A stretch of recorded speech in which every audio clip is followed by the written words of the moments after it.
What's going on, everybody? Doug here, and I just got done seeing Black Phone 2.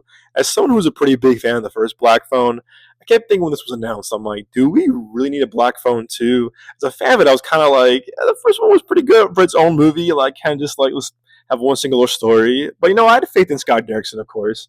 And man, oh man, this movie for sure delivers. It delivers it being a great sequel in general, great horror sequel. And I'll say this is probably the best sequel that Blumhouse has put out.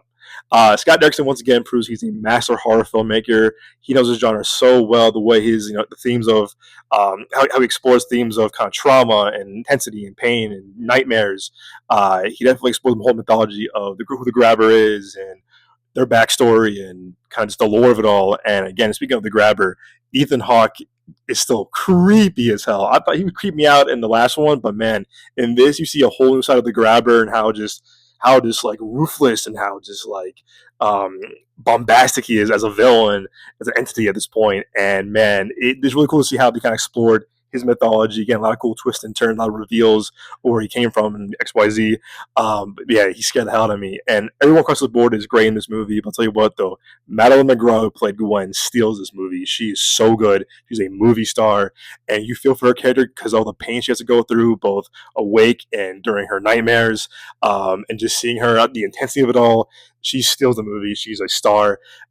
Yeah, I do think though, there was a lot of reminiscence of like, Nightmare on Elm Street with this, and I do think equivalent wise, I do think is this generation of movie fans and young horror fans their version of Nightmare on Elm Street and Freddy Krueger. But again, not as iconic, of course, not as like kind of like same kind of level.